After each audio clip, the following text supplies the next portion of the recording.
Great. Please welcome Good. Peter Kaplan, retired housing professional from the Pittsburgh area and board chair of the Housing Alliance Policy Committee. Peter, please take it away. Thank you very much, Gail. I appreciate it. And thanks for all the great work everybody's done to make this happen. Good afternoon, everyone, and welcome to this Housing Alliance Policy Committee call on blight. We are really delighted that so many of you, over 100, from cities, suburbs, rural areas located all over the state, have joined us for this call. I'm Peter Kaplan. I'm the chair of the Policy Committee of the Housing Alliance. And as you can see from the agenda slide, this webinar will have presentations, but also opportunities for questions. And we also welcome comments as well as questions. I'd like to take a moment to provide you with a little background on the Housing Alliance of Pennsylvania and to introduce our two speakers.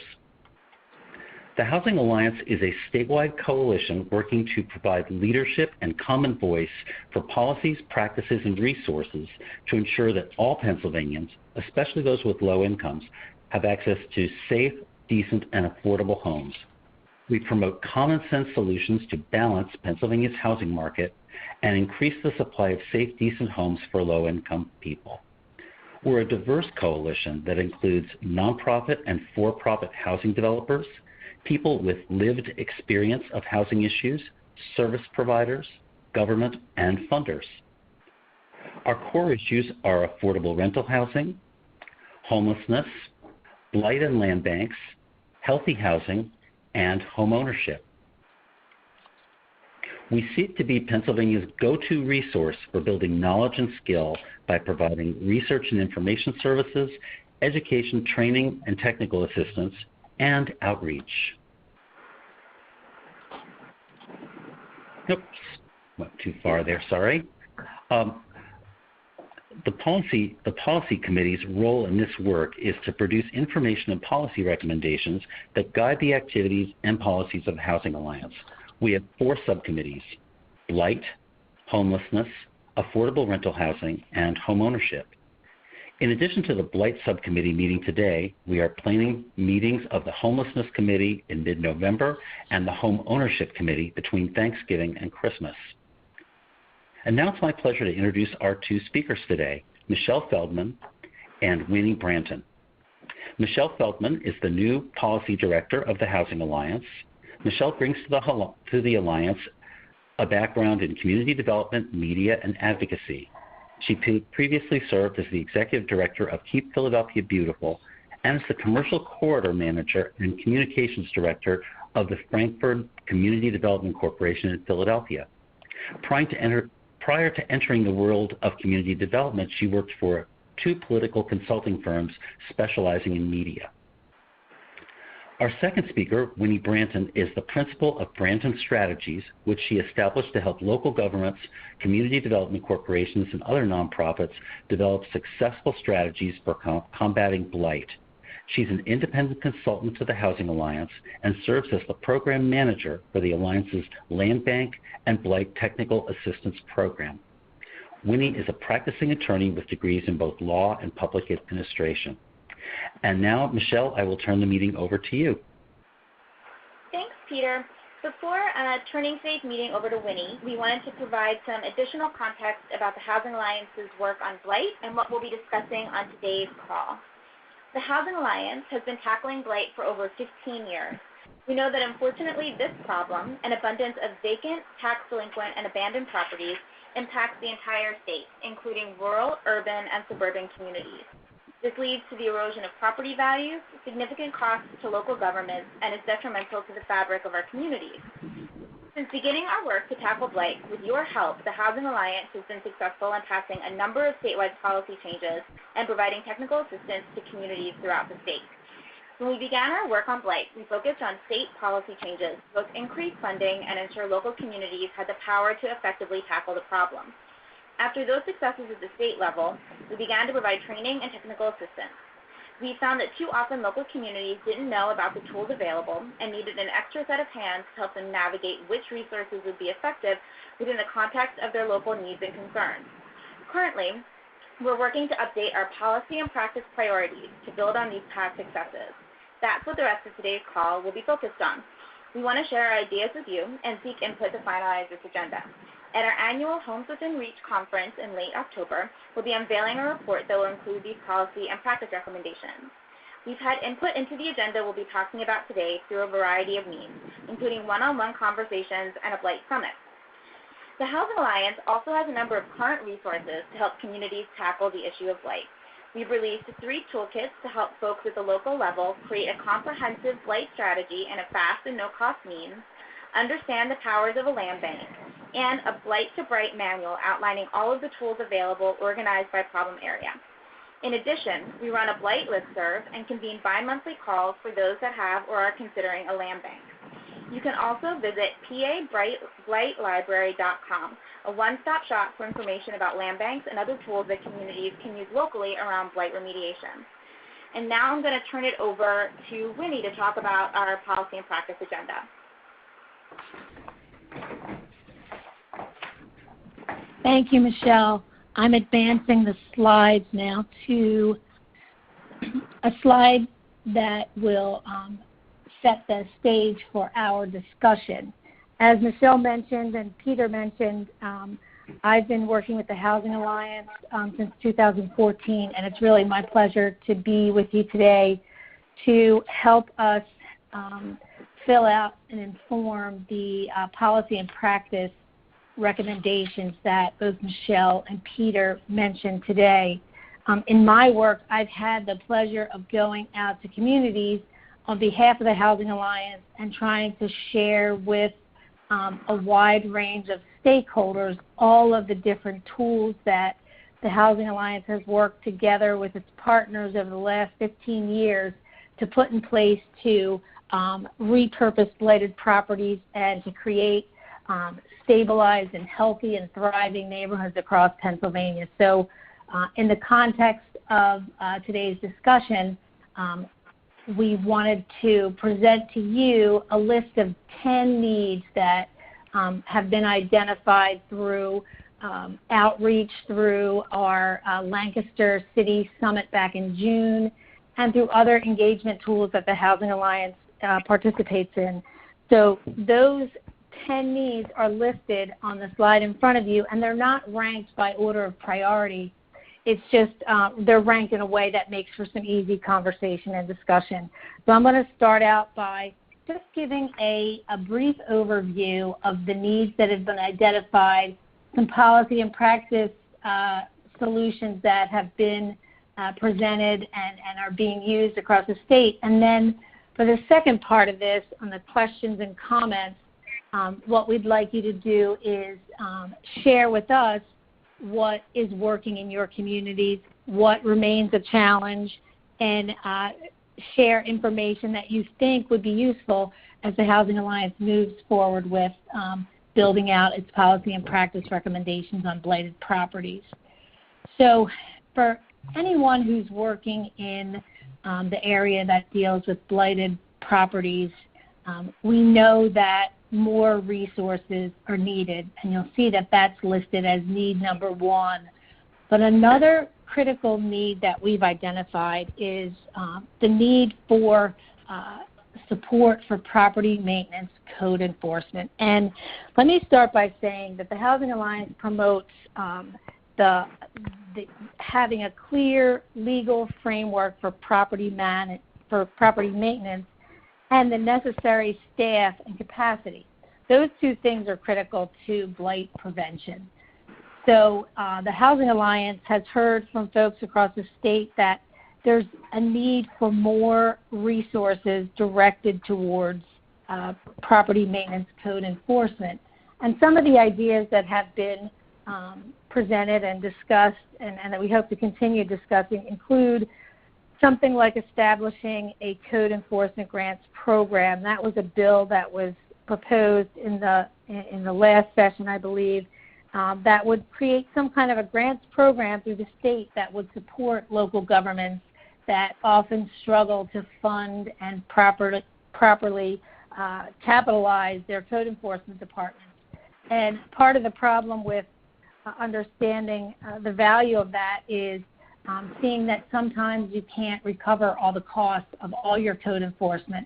And if you take a look at, or if you're familiar with Blight to Bright, there's a number of very clear stated strategies in there, some which you can recover your costs for, like your rental property inspection and registration program, and others where you can't. So there's a shortfall. So we need more resources to address that need across Pennsylvania. So that's need number one. Need number two, increased resources for addressing blighted properties. Every community where I've been working, all communities say the same thing, that more dollars are needed for demolition, rehab programs, and acquisition. So the Housing Alliance has been looking at and has pioneered and championed funding for blighted properties and their repurposing. And some of those programs include the Fair Real Estate Transfer Tax, the State Housing Trust Fund, Keystone Communities, and the Neighborhood Assistance Program. So thinking about those programs and advocating for additional resources to be included for blighted properties is some of the responses that we've received. Some other practice recommendations. I mean, as many of you know, there's Act 152 of 2016 allows for counties to impose an additional recording fee up to $15 to be set aside in a blight demolition fund. That strategy has been used in I think about 16 communities or 16 counties so far, and that gives you some resources. So the policy and practice recommendations under this one is really geared to like where do you need additional resources and where do you see an opportunity for seeking those given the tight economic conditions that we live in now in Pennsylvania and in the United States. The third one is to make it easier to identify and locate owners of blighted property. That is an issue that is raised universally across the state, that there's difficulty in identifying and locating owners of properties because of, in many cases, the fact that properties are owned by limited liability companies or limited partnerships. There is a recent blog post from a group called Stepwise on LLCs and their proliferation in housing ownership, and recognizing that while that corporate structure provides liability protection for shareholders, doesn't necessarily promote transparency, and that corporate structure makes it difficult to locate owners and track them down when you're trying to collect taxes or find somebody who's going to be responsible for property maintenance. So that's another need that we've found across the Commonwealth where people have been looking for some solutions. And those are, that too is trying to figure out how do you balance the need for promoting real estate development and the structures that are used to do that, but yet still protect municipalities and neighborhoods from owners of properties that don't properly maintain them and lead to public safety and health issues that demand some kind of attention. So that's another need that has been identified, and we're looking at possible solutions for that, and welcome your comments and questions regarding that need. The fourth need on our list is to strengthen tools to hold owners of blighted properties accountable and, again, protect local governments from the cost of blighted property abatement. I'm sure that you have all seen the cost of blight study that was done in connection with the Tri-Cause land banks formation, and that study shows clearly what the costs of blight are to communities. And then when you look at remediating and abating blighted properties, those costs often fall on the local government. So we've heard from local governments that they need some help in figuring out ways to protect themselves from liability and the cost of demolishing structures, maintaining properties through grass cuttings and other routine maintenance. And then how do we strengthen tools that already are in place to hold owners accountable? There's been a lot of discussion across the Commonwealth about criminal sanctions and criminal penalties for the most serious and serial violators of property maintenance codes and owners of blighted properties. Some other suggestions have been bandied about what happens when a property is condemned, and is there some way after a property is condemned and the ownership is transferred to not require that the condemnation order be reissued. So some of those policy and practice recommendations that the Housing Alliance is gathering will address that need to strengthen the tools that already exist.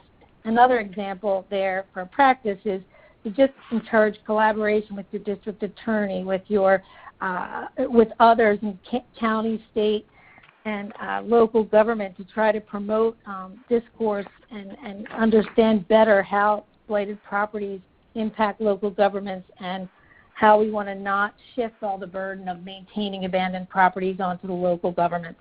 So that's need number 4. If you go down to number 5, this is a similar need that we've heard from stakeholders across PA. We need to strengthen tools to prevent irresponsible absentee owners from acquiring tax sale properties. And the Housing Alliance hosted a webinar that Stacy File from Berks County Tax Claim Bureau was the speaker and presenter, and that webinar is still available through the Housing Alliance's website. But she offered her approach and the approach of Berks County in using all available tools to disqualify ineligible bidders before they get to the tax sale, and then other protections that they put in place to make sure that the local government, the property owners, and the Tax Claim Bureau all are familiar and aware of what the requirements are, so that there's transparency and there is, those protections put in place so that serial and serious violators of property maintenance codes across PA don't have the opportunity to purchase at a very low and discounted price properties that go up for tax sale. And in Pennsylvania, the key tax sale for obtaining properties at a low cost is the judicial sale in most counties that operate under the real estate tax sale law. And later on, when we talk about need number 8, I'll mention a little bit how we're not trying to, or the intent isn't to discourage investors. It's to make sure that the investors who are purchasing a tax sale are qualified and have the capacity to remedy the blighted conditions that are on the property that they purchase at tax sale. The 6th need is to support land banks to turn around properties. If you are a regular with the Housing Alliance, you may have participated in Friday's webinar that John Cromer did, where he reviewed the 6 years since the land bank law was passed and gave an overview of where things stand across PA and how that tool is being used. One of the responses we hear back from land banks that have already been established and those that are looking to form is that there's not, funding that is dedicated to land banks. So one of the needs that we often hear is that there should be some kind of recurring dedicated funding source for land banks, whether it's adopted at the county level, local level, or state level. It's something that's worth looking at in a more, in a more detailed way.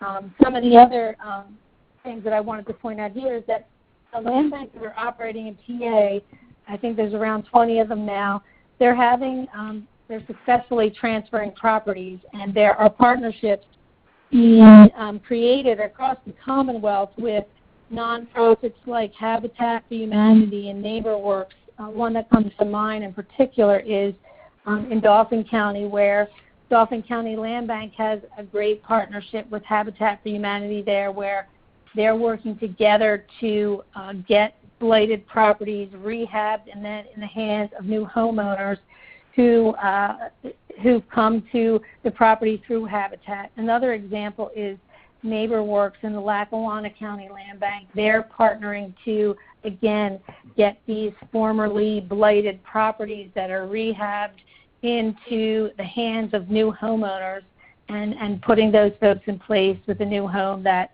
meets their needs and helps to establish and stabilize neighborhoods that are healthy, thriving, and productive.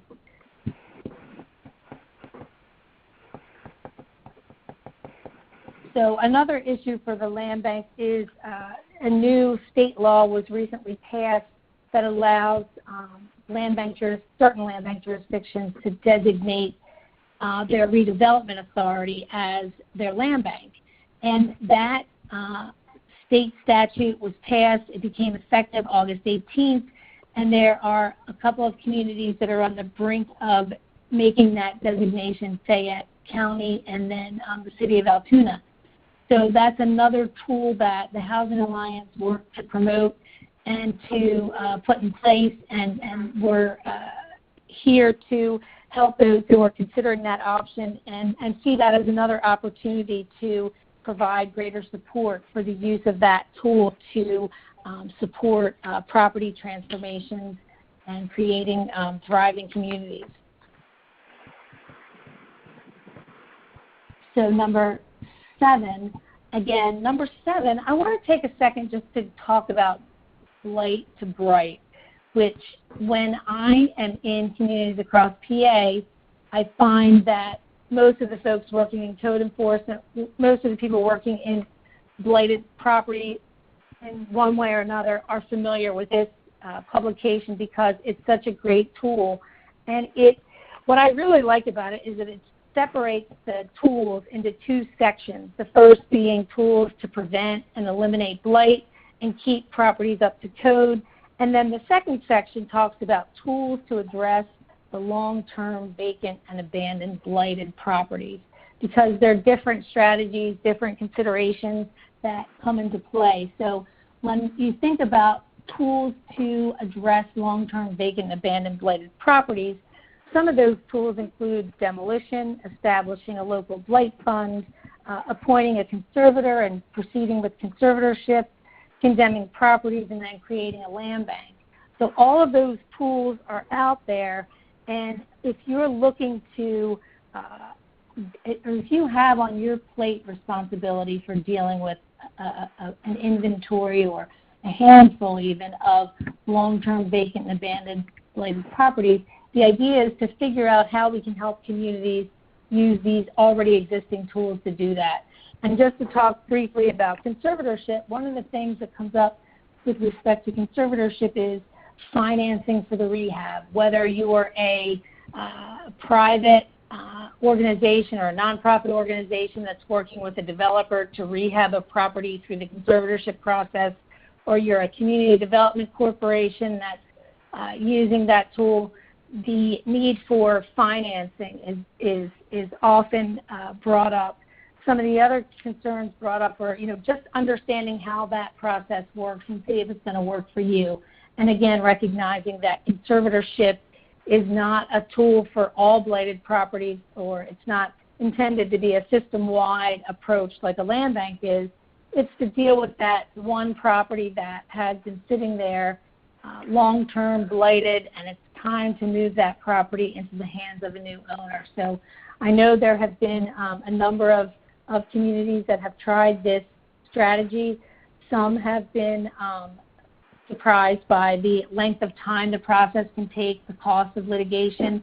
Others have an easier approach with it, and some of that is based on court process and the market value of the property as well. So that, again, just sharing that information, making sure that all those who are dealing with long-term vacant and abandoned blighted properties have some recommendations that they can work from a practice perspective, and then to look at those laws and see if there's any policy changes that would recommend so that they could be used to a greater extent. Number 8, as I mentioned, the number of blighted properties in Pennsylvania is high. Often you'll see the 300,000 vacant properties in Pennsylvania, and then there's different conditions on that because all vacants aren't abandoned or blighted, but we can all agree that there are a large number of vacant, abandoned, and tax delinquent properties in the Commonwealth. And then the question is, how much money and how many resources are available on the public side to address those properties? And the answer is there's not enough to do that. So the goal is to use the public dollars strategically, but then also to pair that with attracting informed and capable private investors and homeowners to invest in distressed communities. And when we talk about that, we talk about, you have your tax sale process where folks can go and acquire properties through tax sale, but you also have just generally how can I attract informed purchasers? And one of the easy things that I've heard, and I'm going to attribute this to Dave Patton of the City of Harrisburg, he suggests that on tax sale lists where you're advertising properties for sale, that if a property is condemned, that property list indicates the property is condemned. So that if you have maybe a less sophisticated buyer who's attending the tax sale, that notation should be enough to make them pause and think, oh my gosh, the property that's on, the structure that's on the property has been condemned. That doesn't sound like something where I'm going to be able to really, with the resources that I have, address that property and have it for either an investment or for my home. So little practice recommendations like that you think will work to create a more informed set of investors, that tax sale or otherwise, are really, we're welcome and open to suggestions and ideas on that point. And then on the capable private investors, again, that goes back to the question about you don't want folks who don't have the dollars to address a seriously blighted property, to acquire that at tax sale or online auction or many of the other ways that these properties are managing to get into some kind of a marketplace for transfer. So thinking about ways that we can make sure that to the greatest extent possible that those who are purchasing properties that are distressed, blighted, that those people have knowledge of what they're purchasing, and then that those who do purchase have the resources necessary to bring the property into compliance and rehab it in accordance with the local requirements. On number 9, a ninth need is loans and grants to homeowners and small landlords for repairs to address occupied blighted properties. Over the course of the last year, I've had a number of opportunities to talk with code enforcement officers across PA, and what I've learned in the last year is that dealing with occupied blighted properties are challenging, that those properties demand different skill sets often and different resources than dealing with unoccupied blighted properties. So when I look at the strategies in Blight to Bright and some of the other publications and references that the Housing Alliance has promoted through the PABlightLibrary.com site, one of the key tools to prevent blight and to support housing is to offer loans and grants to homeowners and small landlords for repairs. Because the goal is often to keep people in their homes, and sometimes something like a $5,000 or $10,000 loan or grant to a homeowner or landlord for repairs can make the difference in communities where the market is not strong, where rental properties don't generate the kind of monthly rental income that they do in other places where the market is booming. So loans and grants to homeowners and small landlords can prevent blight and assist keeping folks in their homes. So we were looking to see if there were policy recommendations out there that would support, generating additional loans and grant programs that meet these needs, and then just sharing best practices. At the Homes Within Reach conference in October, Karen Black, who is the author with the Housing Alliance of Blight to Bright, she's leading a panel discussion on home repair programs. So she'll be offering some policy and practice recommendations through that workshop.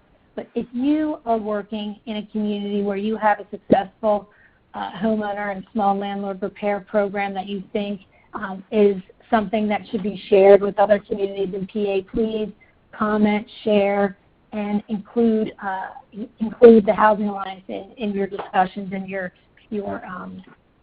thoughts about that kind of program, because it really can prevent blight. And I'll give you another example. In the city of Altoona, they did a property structure evaluation, like a field survey, to see what the exterior conditions of properties were in particular neighborhoods. And what the results of that field survey came back to say, well, there's a lot of properties that there's some properties that you would consider blighted and need to either be demolished or some serious renovation, rehabilitation is needed. But for a big portion of the properties evaluated, it was more like exterior,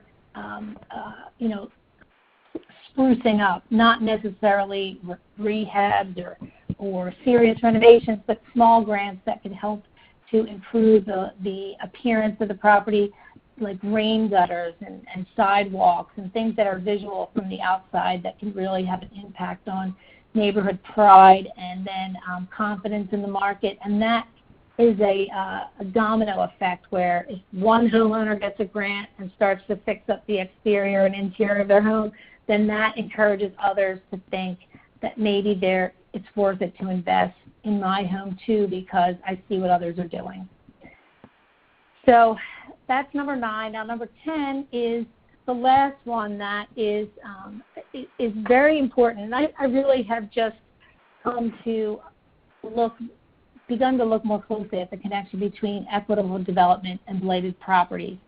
There are, when you are in communities that have neighborhoods that have suffered through bad times, that are distressed, and there's blighted properties throughout, and you're putting in place new strategies to deal with blighted properties, the goal is to ensure that there is equitable redevelopment of those properties, that not all resources are directed towards one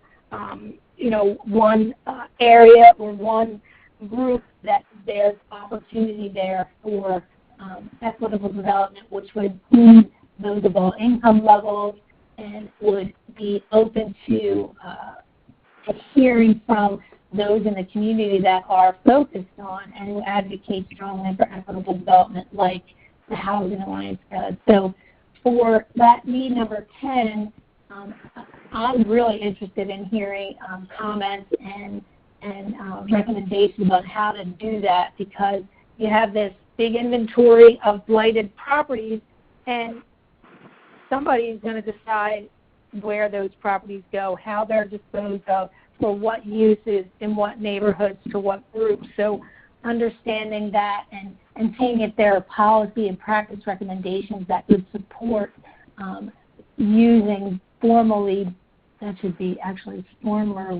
blighted properties for equitable development. That would be really useful for us as we move forward with developing this policy and practice recommendations for blighted properties. So those are the 10 needs that we've identified. And before we shift over and do questions and comments, I just want to say, too, if you see other needs out there that you think really haven't been addressed in these 10, that's number 1 that we'd like to hear comments and questions about.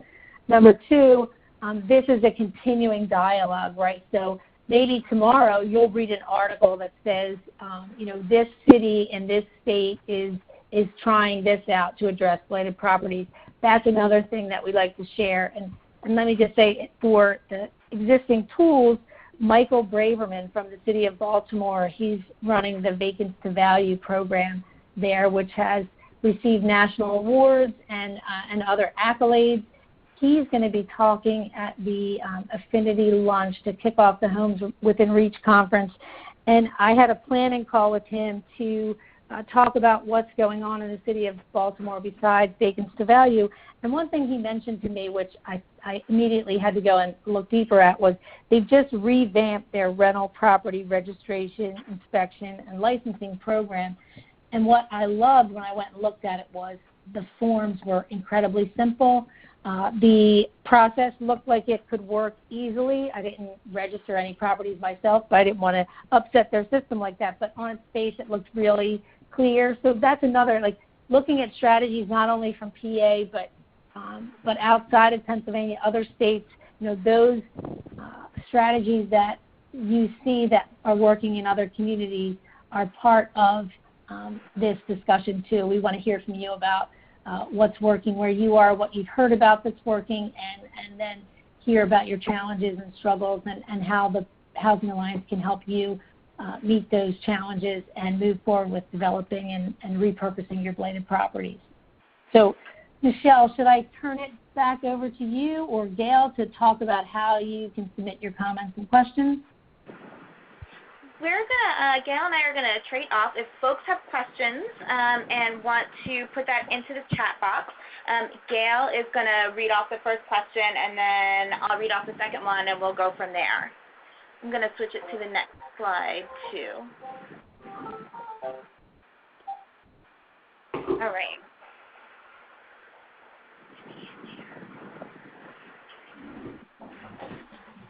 So we don't have any questions in the chat box right now, but I do see somebody has their hand raised. If you have your hand raised, we don't have capacity to unmute you, so we do need you to type in your question to the lower left-hand corner. And just to set the discussion and questions up, if you look at the slide, these are some of the big picture questions that the Housing Alliance is looking to address in the discussion today and going forward. And some of those deal with what is the area where you'd like to learn more? Is it code enforcement? Is it dealing with long-term strategies for long-term abandoned, blighted, and tax delinquent properties? Is it conservatorship? Is it land banks? What is it is it equitable development? What do you see as an area where you'd like to see more collaboration, more learning? And then secondly, and this is a big one too, like besides resources, which we know we all need, what's your biggest challenge in dealing with blighted properties? Some communities have said, it's the cost of bringing them into compliance when the owner is just not willing to cooperate. That we hear. Another thing we hear is the biggest challenge is tracking down the owners and figuring out how we can even try to acquire the property by a simple deed from them, a donation of the property. And then the last two, again, what's working in your community, and then the final one, which is, again, focused on trying to distinguish between what's working well and what's your biggest challenge. Are you dealing more with occupied or vacant blighted properties, and which one of those groupings seem to lead to your, present the biggest problem in your community? Okay, so it looks like we got a couple of questions in now. So the first one is from Bill, and he asked, Winnie, could you elaborate on equitable development? Well, I can, but I'm going to ask Gail and Michelle to jump in here too, because, as I said, this equitable development is something that I've just started to look at in the context of housing, and there are a number of organizations across Pennsylvania focused on it. One that I think of here, and there's a number here in Philadelphia that focus on that. I know the Philadelphia Association of Community Development Corporations, they have resources on equitable development. So in my mind, I think of it as making sure that your development plan, your development program, your development strategies are inclusive of all levels of a community, whether it's income, geography, resources, all of those in terms of making sure that the pie isn't given to just one group, right? That there's enough, if there's enough resources that can support equitable development. That means everybody has a say, everybody has a some value added from the process. So that's my big picture understanding, but I am by no means an expert on this, and I'm learning myself. So if there are others out there that can offer some direction to Bill on where to get resources on equitable development, that would be great. And if you can put those in the chat box, that would be terrific. Yeah. So I think this is Gail talking. I think you're kind of on the right track. Equitable development is definitely sort of new in the community development lexicon and isn't quite got like a finite definition that there's widespread consensus around. But I think it's, again, echoing what Winnie said, ensuring that all parties are able to have a voice in the process, are able to participate in the process, are able to benefit from the process, and also that we reduce harm that can sometimes happen in development and revitalization, especially in low-income communities and especially low-income communities of color. As far as a national organization, PolicyLink has been putting out a lot of good stuff around equitable development. So in our follow-up materials, we can definitely put in a link to some of their resources so folks can get some more information. Michelle, do you want to help field the next question from Amanda? Absolutely. So the next question is from Amanda. How have regional planning agencies best supported their communities in working to repair and remediate blight?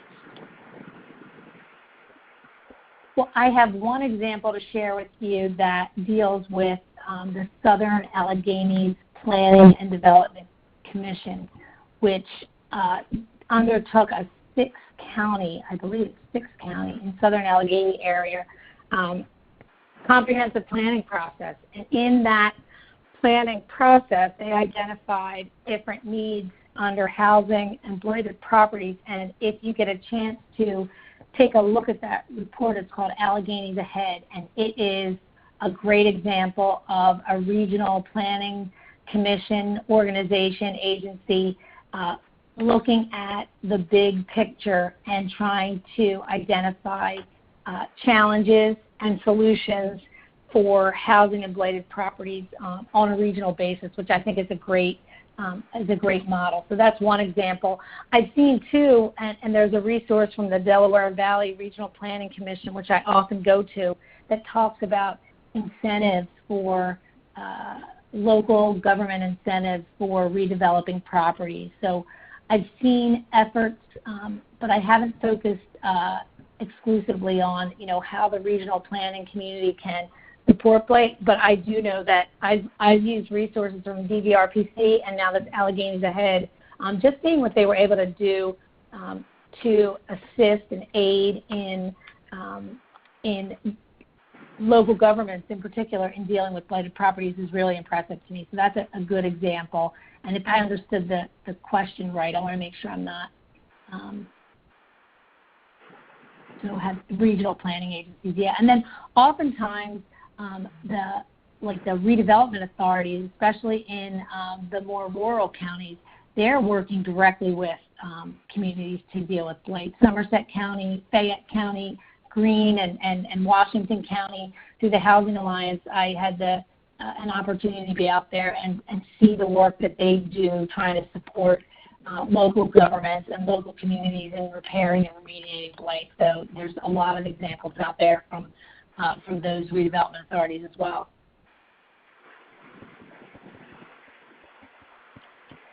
Great.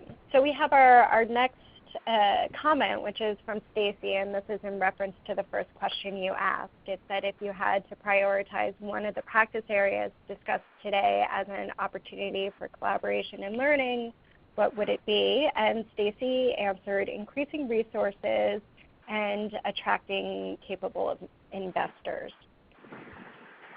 So if anybody else has any suggestions, again, please just type them into the chat feature. If you could just list which question you're referencing, that would help us keep everything a little bit organized. And then, Michelle, if you want to take the next question. So the next question is from Pat. Any discussion or legislation dealing with shadow companies or LLCs? That's a great question, Pat. Thanks for asking that. And there is discussion about dealing with LLCs, and some of the options that I've heard being discussed are requiring the submission of additional information when an LLC is being formed, right? Because and then a practice recommendation that I know is in discussion or has been considered or talked about in the statewide Blight Task Force is trying to encourage working more closely with the Pennsylvania Department of State, which is the state agency that is responsible for registering new businesses, new corporations, and they are the keepers of those documents. In Pennsylvania, creating an LLC to own one parcel of property is a common practice because the idea is that you want to limit your liability. So if anything goes wrong with your redevelopment of this one property, your liability is limited to the assets of that LLC. So imagine that if an LLC with limited assets owns a property that's really blighted and needs a lot of work, and you really only have limited information about who the members of the LLC are, which is part of the problem, you're going to have a hard time trying to find somebody who's going to be responsible to fix the blighted property. So there's discussion about dealing with LLCs, but I think that is, something that should be included within the practice and policy recommendations to continue those discussions to see if there's some way to adjust or require the submission of additional information when LLCs are being formed, just because there's so little transparency and it's hard to track those LLCs down, especially when oftentimes they've abandoned the LLC and abandoned the property. So it's complicated. But yeah, so if you have any suggestions or want to offer anything in the context of that discussion, I know that it's a subject that has been on agendas for the Blight Task Force statewide, and that there are a number of people in Pennsylvania that are trying to figure out how to manage that without upsetting the entire state of the law for corporations in Pennsylvania. So I'd appreciate hearing from you and anybody else who has suggestions on how to deal with that. Great. Our next question is from Steve, and he asks, what about discussions with HUD or DCED and tailoring customized approaches to tackling these blighted properties while ensuring compliance, especially when at the end of the day the main goal is remediating blight, which obviously meets the national objectives? Steve, thank you for that question. And the question's from Steve Spockard. He's at the Somerset County Redevelopment Authority, and he is, he's been a great person to talk about blighted property policy issues with. And I really appreciate this question because it comes up often, and that is how do we work with Fed, state, and local governments that are all working to reach the same goal and ensure that there's compliance with existing regulations. So on that question, I would just say that yes, that's a great idea to have some kind of dialogue with HUD, DCED, and state and local representatives to make sure that when we're looking at what constitutes a change in use, how can we achieve this national objective And once we do, what are the continuing restrictions on property use, if any, and how do we all get on the same page so that those properties, once they're cleared of the blight, can be transferred out to new owners, and that the universe of potential purchasers isn't unnecessarily restricted. So I think that's a great idea, and think that there are opportunities to do that, and that we should try to encourage that and see how the Housing Alliance can play a role in doing that.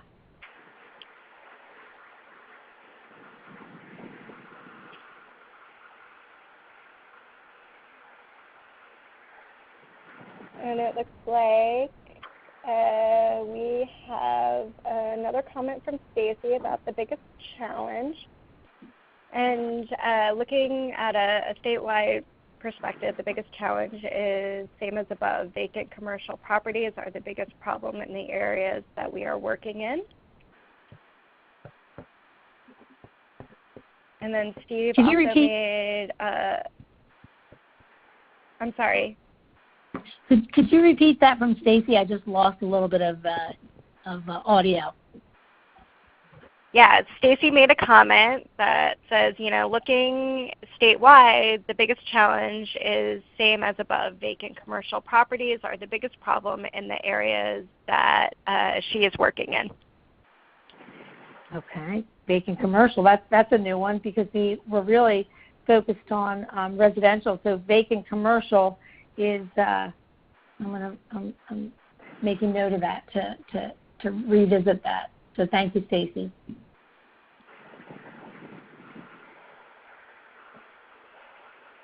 And then it also looks like Steve added a little bit to his comment, just going back to before saying, his question related to CDBG funded projects in the discussions with HUD or DCED. Yeah, the information, as I understand it, on that issue is if you use CDBG money to demolish a structure, and when the demolition is completed, and a municipality might lien the property for the demo, or maybe it doesn't, but if the objective there was blight clearance or addressing spot blight as opposed to other objectives,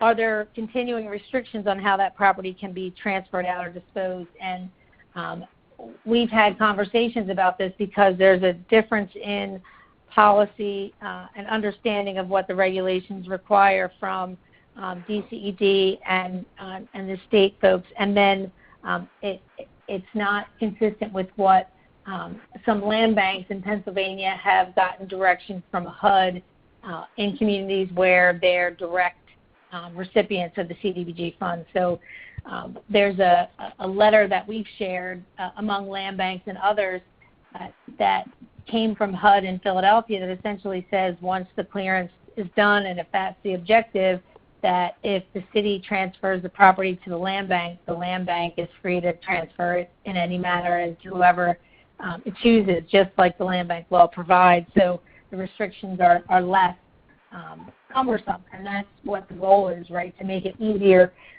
and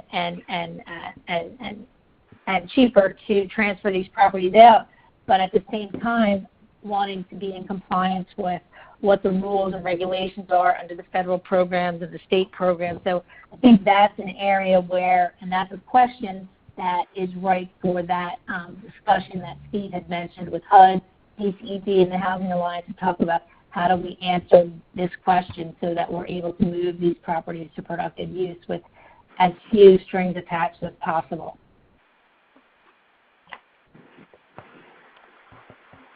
All right, we got another question from Bill. Is there any formal program in the...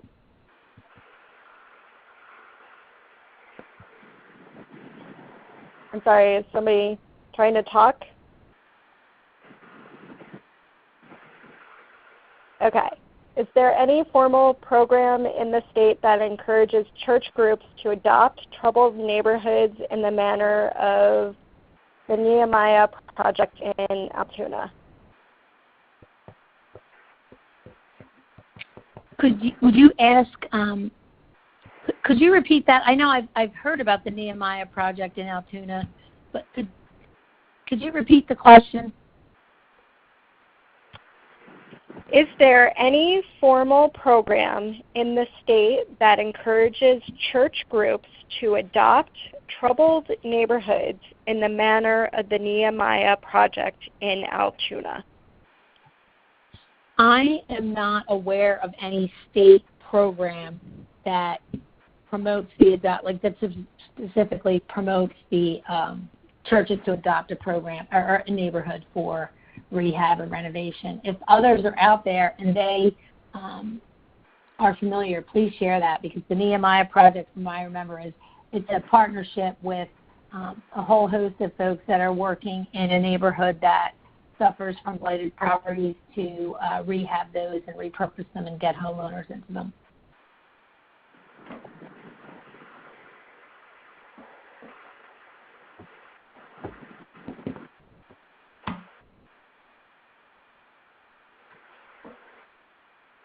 Well, that is the last of the questions that we have typed in. Are there any other questions or any other points that folks want us to revisit? Maybe we could move back a slide to see the 10 priorities.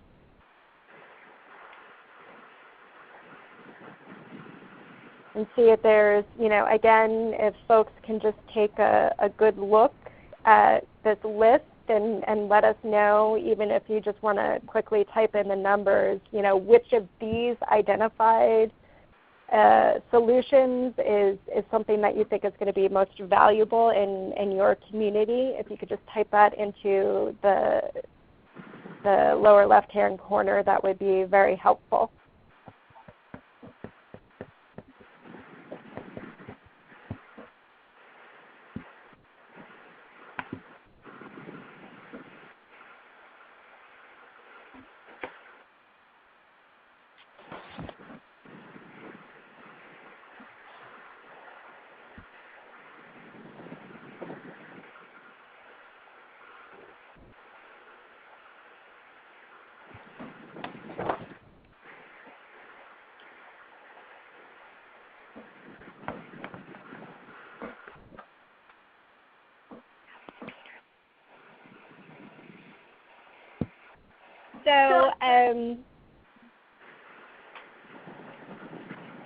I'm sorry, I think I just cut somebody off. So if there are no more questions or comments, I think we want to hand it to Winnie for a summary, and then Peter for some next steps from this call. Okay. Thanks, Michelle. And thank you to all those who have submitted and are submitting comments and questions. We hope you'll continue to do that after this webinar as well. So to sum up really from the questions and the comments that are raised, let me do that first, because that'll summarize what your thoughts are, those who are on the line. It seems like, as Stacy mentioned, trying to have more attract investors is important. Addressing vacant commercial is one that is not addressed in the needs specifically, but we have to focus back on those. From other questions, trying to develop strategies that can overcome legal challenges, perhaps, like Pat Mack's question on shadow corporations and LLC formation, and then Steve's questions about, collaborating and having discussions with HUD, DCED, and locals on understanding and agreeing on what terms and restrictions apply when you're dealing with CDBG properties. So if I had to summarize, I'd say from the comments and questions, folks are interested in seeing some of those solutions or some of those problems addressed, and that from our discussion that we want to look at other opportunities. Two questions from Bill relating to equitable development and the use of nonprofit organizations and church groups to support the work of redeveloping blighted properties.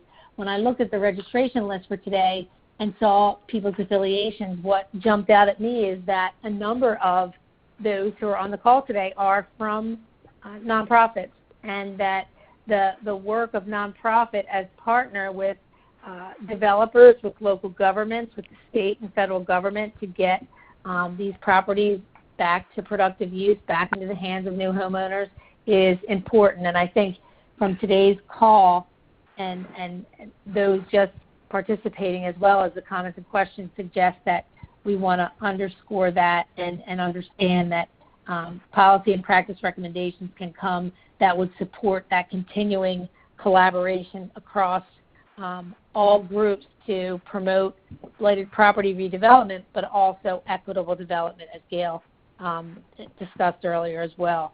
So that's the summary from the questions and comments that we've had this afternoon. And then just to summarize and have some key takeaways for today, if you look at those 10 needs and then you think about what are the challenges that are still dogging your work, right?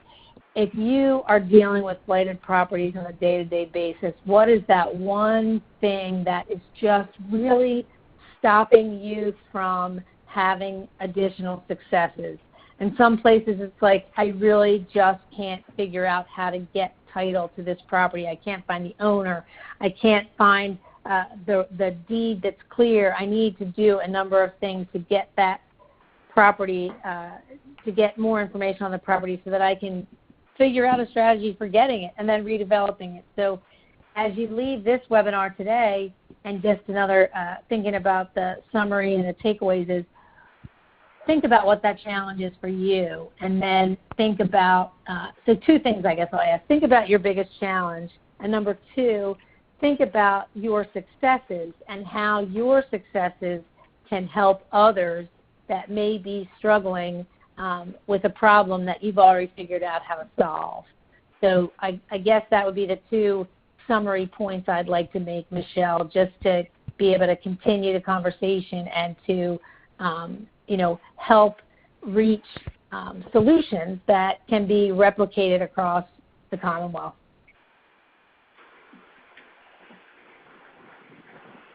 Thanks, Winnie. And now I'm going to hand it back to Peter to talk about some next steps. Okay. First of all, it's a wonderful presentations by everybody. This is really fascinating, and the questions were just fantastic. So as Michelle mentioned at the beginning of today's webinar, the main purpose of today's call has been to share our ideas on blight policy and practice with you and seek your input on those ideas. And based on what Michelle and Winnie have presented today, and based on the questions and comments you've offered, we will be updating our policy and practice priorities for fighting blight. And based on your input today, we'll finalize our policy and practice priorities, and we'll then present them in a report that we'll be presenting at the Homes Within Reach conference in Harrisburg at the end of October. The conference will be taking place from Monday, October 29th to Wednesday, October 31st at the Hilton Harrisburg in downtown Harrisburg. And we hope that these updated policies will build on past successes, the lessons learned, and from, of course, from your input today and your experiences to support further progress in tackling blight throughout the Commonwealth. We're really grateful for your contributions to this effort, and we're especially grateful for the work that you do every day to meet the challenge of blight in your communities. Thank you so much for joining us for today and for the great work that you do where you live.